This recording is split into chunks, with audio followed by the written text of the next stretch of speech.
بہت پرانی بات ہے کہ ملک بہارستان کی ایک بستی میں ایک غریب کمہار نصیب بخت رہتا تھا۔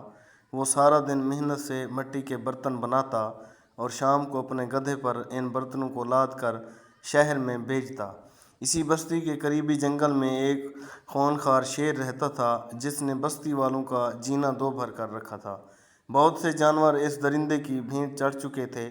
ایک روز کمہار اپنے کام سے تھکا ہارا واپس آیا۔ تھکن کی وجہ سے اس نے گدھے کو استبل کی بجائے صحن میں ہی باندھ دیا اور خود سونے چلا گیا۔ دوسری طرف شیر جنگل میں اپنے شکار کی تلاش میں اپنے غار سے باہر نکلا کہ اچانک شدید طوفان شروع ہو گیا۔ طوفانی ہوائیں اس قدر تیز تھیں کہ درخت اپنی جڑوں سے اکھڑ اکھڑ کر گر رہے تھے۔ شیر شکار کو تو بھول گیا اور طوفان سے بچنے کے لیے کسی چھت کی تلاش میں بھاگا۔ اسے بستی کے قریب ایک پرانی جھونپڑی نظر آئی جو کہ غالباً خالی تھی۔ شیر اس میں داخل ہو گیا اور وہیں سو گیا۔ دوسری طرف تیز بارش کے شور سے کمہار کی آنکھ کھل گئی اور اسے اچانک یاد آیا کہ اس نے تو اپنا گدھا درخت کے نیچے باندھ دیا تھا۔ وہ بیچارہ تو بارش میں بھیگ رہا ہوگا۔ تو وہ فوراً جھونپڑی سے باہر نکلا تاکہ گدھے کو بارش سے بچا کر استبل میں لے آئے، لیکن جب وہ صحن میں درخت کے نیچے پہنچا تو دیکھا کہ گدھا غائب ہے اور وہاں صرف ایک زنجیر پڑی ہوئی ہے۔ معلوم ہوتا ہے کہ میرا گدھا زنجیر کھلوا کر بارش سے بچنے کے لیے جنگل کی طرف بھاگ نکلا ہے، لیکن مجھ سے بچ کر جائے گا کہاں؟ ایک جھونپڑی سے نکل کر دوسری جھونپڑی میں پناہ لے لی ہوگی۔ وہ بارش میں ہی گدھے کی تلاش میں جنگل کی طرف روانہ ہو گیا۔ وہ بارش میں بھیگتا ہوا ایک ہی طرف چلا جا رہا تھا۔ ایک گھنٹہ گزرنے کے بعد وہ ایک ویران جھونپڑی کے پاس پہنچا۔ آسمان پر وقفے وقفے سے بجلی چمک رہی تھی جس کی وجہ سے روشنی پیدا ہو رہی تھی۔ اسی روشنی میں اس نے دیکھا کہ دروازے کے ایک طرف ایک جانور سویا ہوا ہے۔ کمہار چلایا، مل گیا مل گیا! میرا گدھا اڑیل یہاں مزے سے پڑا سو رہا ہے۔ میں جنگل میں تمہاری تلاش میں 1 گھنٹے سے مارا مارا پھر رہا تھا۔ دراصل یہ وہی خونخوار شیر تھا جس نے بارش سے بچنے کے لیے اس جھونپڑی میں پناہ لی تھی۔ کمہار نصیب بختہ نے اندھیرے کی وجہ سے اپنے گدھے اور شیر میں کوئی فرق محسوس نہ کیا اور غصے کی وجہ سے اس کے سر اور کندھے پر 2-4 ہاتھ جڑ دیے، ساتھ ہی چھلانگ لگا کر اس کی پیٹھ پر سوار ہو گیا۔ اس ڈر سے بندہ سخت کیا تاکہ راستے میں کہیں بھاگ نہ نکلے۔ ساتھ ہی کمہار چلایا، بڑے ضدی اور گودی قسم کے جانور ہو تم نے زنجیر کھول کر بھاگنے کی ہمت کیسے کی؟ اب تم اتنے دلیر ہو گئے ہو کہ گھر سے بھاگ نکلو اور میں تمہارے پیچھے اندھیرے میں ٹامک ڈویاں مارتا پھروں؟ میری بات کان کھول کر سن لو، آئندہ بھاگ نکلنے کی کوشش کی تو چارے میں زہر ملا کے کھلا دوں گا۔ یہ سن کر شیر کانپ گیا اور اس کے اوزان خطا ہو گئے۔ اس نے سوچا کہ اگر حکم دھولی کرتا ہوں تو یہ کہیں مجھے واقعی ہلاک نہ کر دے۔ بہتری اسی میں ہے کہ اس کا حکم مانا جائے۔ تاریک جنگل اور بارش میں دوڑتا ہوا شیر بہت خوف زدہ تھا کہ یہ میں کس مصیبت میں پھنس گیا۔ اسے اپنی گردن میں رسے کا پھندا بہت زیادہ مضبوط محسوس ہوا۔ آخر کار وہ جنگل کے کنارے ایک جھونپڑی کے سامنے رکا۔ کمہار اسے گھر کے اندر لے گیا اور صحن میں درخت کے ساتھ زنجیر سے آدھی رات کو باندھ کر سونے کے لیے اندر چلا گیا۔ صبح ہوئی تو بستی کے لوگ کنور نصیب بختہ کے گھر کے آگے سے گزرنے لگے۔ اچانک انہوں نے درخت سے 1 قدم آگے شیر کو زنجیر میں بندھا ہوا دیکھا۔ سب حیران اور ششدر رہ گئے۔ یہ خبر دیکھتے ہی دیکھتے پورے گاؤں میں آگ کی طرح پھیل گئی کہ کمہار نصیب بختہ نے زندہ شیر کو پکڑا ہے۔ گاؤں والے اس کے گھر کے سامنے اکٹھے ہو کر شیر کو دیکھنے لگے اور اس کی بہادری کی بہت زیادہ تعریف کی۔ انہوں نے کمہار نصیب بختہ کی دلیری کی زیادہ تعریف اس لیے بھی کی کیونکہ یہ شیر ان کی بکریوں اور بھینسوں کو کھا گیا تھا۔ لوگوں نے شیر کو مارنے کی بہت کوشش کی مگر ہر بار ناکامی کا سامنا کرنا پڑا۔ کمہار نصیب بختہ نے لوگوں کو بتایا کہ اس نے کوئی بڑا کام نہیں کیا، وہ تو اپنے گمشدہ گدھے کو پکڑ کر گھر لے آیا ہے۔ وہ لوگوں کی باتیں سن کر یہ بالکل بھی نہ سمجھ سکا کہ گدھا شیر میں تبدیل کیسے ہو گیا، لیکن جب کمہار نے اپنے گدھے کی جگہ واقعی شیر کو بندھے ہوئے دیکھا تو وہ خوف سے بے ہوش ہو کر گر پڑا۔ اس کی بیوی بڑی مشکل سے اسے ہوش میں لائی، اس کی بہادری کی بہت داد دی۔ اسی ملک بہارستان کا بادشاہ دارا گل ہمسایہ ملک کے داغستان کے آئے دن حملوں کی وجہ سے بہت زیادہ پریشان تھا۔ ان کی آپس میں خانہ جنگی شروع ہو چکی تھی۔ داغستان کا بادشاہ اورنگزیب بہت زیادہ طاقتور تھا۔ وہ بہارستان کا بہت سا علاقہ ناجائز طریقے پر اپنے قبضہ میں کرنا چاہتا تھا۔ بادشاہ دارا گل نے اپنی فوج کو تیار رہنے کا حکم دیا، لیکن وہ یہ بھی جانتا تھا کہ دشمن کی فوج کئی گنا زیادہ اور طاقتور ہے۔ اسے ان دنوں ایک ایسے ہیرو کو جو اس کی فوج کی صحیح طرح سے کمان کر سکے تاکہ دشمن کو ہمیشہ کے لیے مارا بھگایا جا سکے۔ اس نے فوراً اپنے وزیروں اور مشیروں کو بلوایا۔ ان میں سے ایک وزیر جس کا نام فتح جنگ تھا، اسے اچانک یاد آیا کہ کمہار نصیب بختہ تو بہت دلیر اور بہادر انسان ہے جس نے اکیلے شیر کو پکڑ لیا ہے۔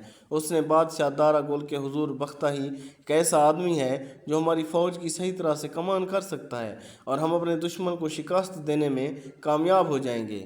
بادشاہ دارا گل فوراً ایک پیغام رساں کو نصیب بختہ کے گھر بھیجتا ہے۔ جب اسے پیغام رساں سے معلوم ہوا کہ اسے فوج کا سپہ سالار بنایا جا رہا ہے تو حیران رہ گیا اور پیغام رساں کے ساتھ تیار ہو کر بادشاہ دارا گل کے شاہی محل میں پہنچا۔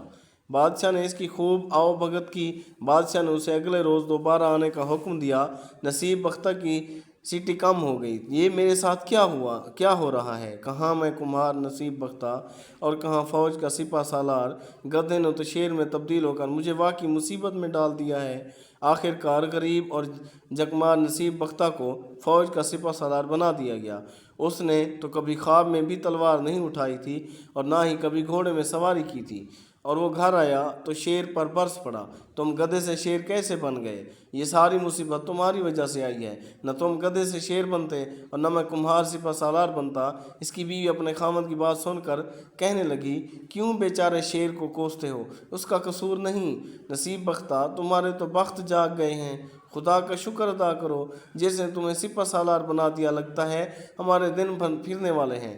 ہمت نہ ہارو، خدا ہماری مدد ضرور کرے گا۔ وہ بڑا ہی کارساز ہے۔ دوسرے روز کمار سپہ سالار نصیب بختہ تیار ہو کر بیوی کے ہمراہ شاہی محل پہنچا۔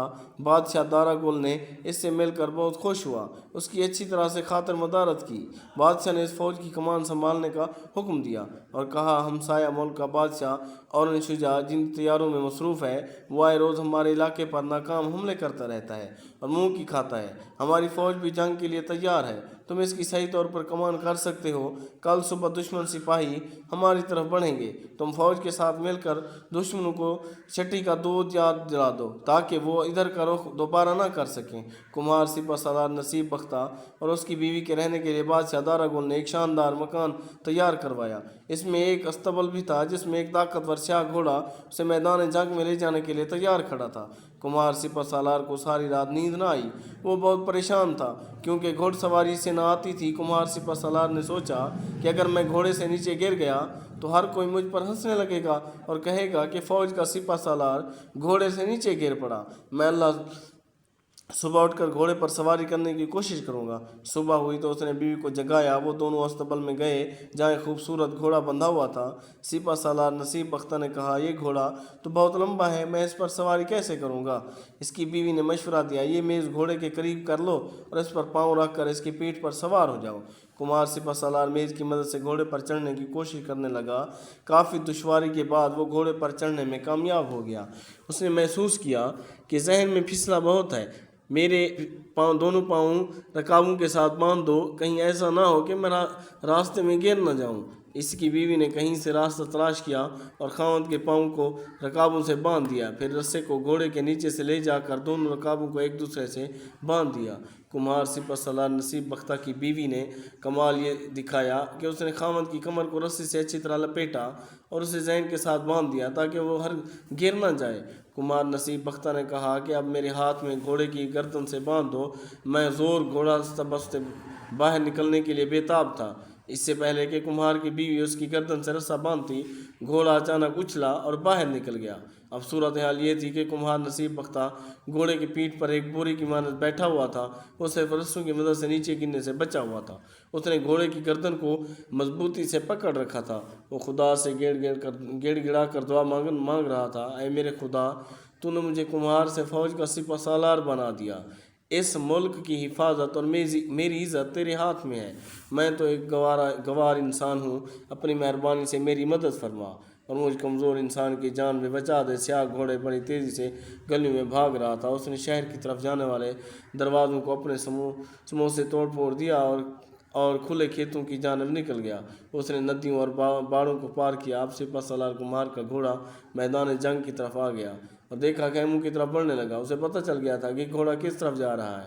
اس نے گھوڑے کو روکنے کی بہت کوشش کی، مگر بے سوچ جب کمہار نصیب بختہ کا گھوڑا ایک درخت کے قریب سے گزرا تو اس نے درخت کی ایک شاخ پکڑ لی۔ وہ اس سے گھوڑے کو روکنا چاہتا تھا۔ کمہار نصیب بختہ نے درخت کی شاخ کو اس زور سے پکڑا کہ درخت کی موٹی بھاگتے بھاگتے اس نے اگلے درخت کو بھی ایسے ہی پکڑا۔ اس کی بھی شاخ اس طرح ٹوٹ کر اس کے ہاتھ میں آ گئی۔ دشمن کے خیموں کے باہر ایک سپاہی کھڑا یہ منظر دیکھ رہا تھا۔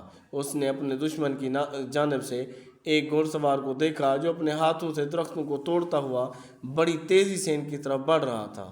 وہ سمجھ گیا کہ یہ وہی سپہ سالار ہے جس نے زندہ شیر کو پکڑا تھا، اور اب اس نے حملہ کرنے کی غرض سے ہماری طرف بڑھتے ہوئے درختوں کی شاخوں کو توڑنا شروع کر دیا ہے۔ اگر اس نے ہمیں بھی درخت کی شاخوں کی مانند توڑنا شروع کر دیا تو سپاہیوں کی ہڈی پسلی ایک ہو جائے گی۔ معلوم ہوتا ہے کہ سپہ سالار کوئی معمولی آدمی نہیں ہے، وہ ضرور کوئی دیو ہے۔ سپاہی خوفناک منظر دیکھ کر زور زور سے چلانے لگا۔ پھر اس کی نگاہ سپہ سالار کے پیچھے پڑے دشمن کی فوج کے مقابلہ کرنے کے لیے سر پر ان پر پہنچی تھی۔ سپاہی کے خوفناک انداز میں چیخنے اور چلانے سے دشمن کے خیموں میں ایک کھلبلی مچ گئی۔ وہ برابر چلا رہا تھا، توڑ دو، اپنی جانیں بچاؤ، زندہ شیر کو پکڑنے والا مشہور سپہ سالار ایک بھاری بھرکم فوج لے کر آ چکا ہے۔ جس فوج کا سپہ سالار اتنا طاقتور ہو وہ ہمارا کیا حال کرے گا؟ یہ سن کر دشمن کے سپاہی خوفزدہ ہو گئے اور وہ سب گھوڑوں پر بھاگ کھڑے ہوئے۔ ان کا بادشاہ اورنگ شجاع اپنے خیمے میں بیٹھا ہوا میدان جنگ کی صورتحال دیکھ رہا تھا۔ جنگ کا پانسا اچانک پلٹ جانے پر وہ گھبرا گیا اور امن حاصل کرنے کے لیے اس نے ایک خط لکھا اور خیمے میں خط رکھ کر باہر نکلا اور گھوڑے پر سوار ہو کر اپنے سپاہیوں کے پیچھے بھاگا۔ خوفزدہ بادشاہ نے پیچھے مڑ کر بھی نہ دیکھا۔ جب کمہار نصیب بختہ کا گھوڑا دشمن کے خیموں کے قریب سے گزرا تو وہ خود بخود ہی رک گیا۔ اس نے کانپتے ہاتھوں سے رکاوٹوں سے اپنے پاؤں تو کھولے، گھوڑے سے نیچے گر پڑا۔ یہ تو خدا کا کرنا اچانک ہوا کہ اس گھوڑے سے نیچے گرتا ہوا کسی نے نہ دیکھا۔ اس نے دشمن کی طرف نگاہ اڑائی، وہ سب دام دبا کر بھاگ چکے تھے۔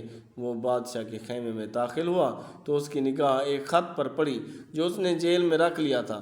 کمہار سپہ سالار نصیب بختہ پیدل ہی گھر کی طرف روانہ ہو گیا۔ راستے میں لوگوں نے اسے دیکھا تو ادب سے جھکنا شروع ہو گئے۔ جب وہ گھر پہنچا تو اس نے بیوی کو جیب سے خط نکال کر دیتے ہوئے کہا، یہ خط بادشاہ دارا گل کے پاس شاہی محل میں لے جاؤ، اور ہاں، ولیمانے سے ایک بات میری اچھی طرح سن لو، خدا نے ہماری عزت رکھ لی ہے، میں اپنی آئندہ زندگی میں گھوڑے کی پیٹھ پر کبھی نہیں بیٹھوں گا۔ خط بادشاہ کو دے دو، اس میں کیا لکھا ہے یہ تو میں نہیں جانتا۔ ہاں، بادشاہ کو یہ ضرور بتا دینا کہ دشمن ڈر کر بھاگ گیا اور واپس ہمارے ملک کی طرف کبھی میلی آنکھ سے نہیں دیکھے گا۔ میں اب سونے جا رہا ہوں، میرا جوڑ ہل گیا ہے، کوڑے نے میری ہڈی پسلی ایک کر رکھی ہے۔ کمہار سپہ سالار نصیب بختہ کی بیوی خط لے کر شاہی محل کی طرف روانہ ہو گئی۔ جب بادشاہ دارا گل نے دشمن بادشاہ اورنگ شجاع کا خط پڑھا تو اس نے اپنے نئے سپہ سالار کی بہت تعریف کی اور کہا، آپ کا خامد اس وقت کہاں ہے؟ کمہار کی بیوی بولی، حضور والا، وہ بہت تھکا ہوا ہے اور گھر میں آرام کر رہا ہے۔ آپ کا حکم ہو تو میں اسے جگا دوں اور آپ کی خدمت میں بھیج دوں۔ بادشاہ دارا گل نے کہا، نہیں، اسے آپ جگانا مت، آرام کرنے دو، صبح ہمارے پاس بھیجنا، ہم اسے انعام سے نوازیں گے۔ کمہار کی بیوی بولی، جی بہت اچھا جناب، اور وہ وہاں سے چلی گئی۔ صبح ہوئی تو کمہار سپہ سالار نصیب بختہ پیدل ہی گھر سے روانہ ہو گیا۔ گلیوں میں لوگ اس کے استقبال کے لیے رنگ برنگی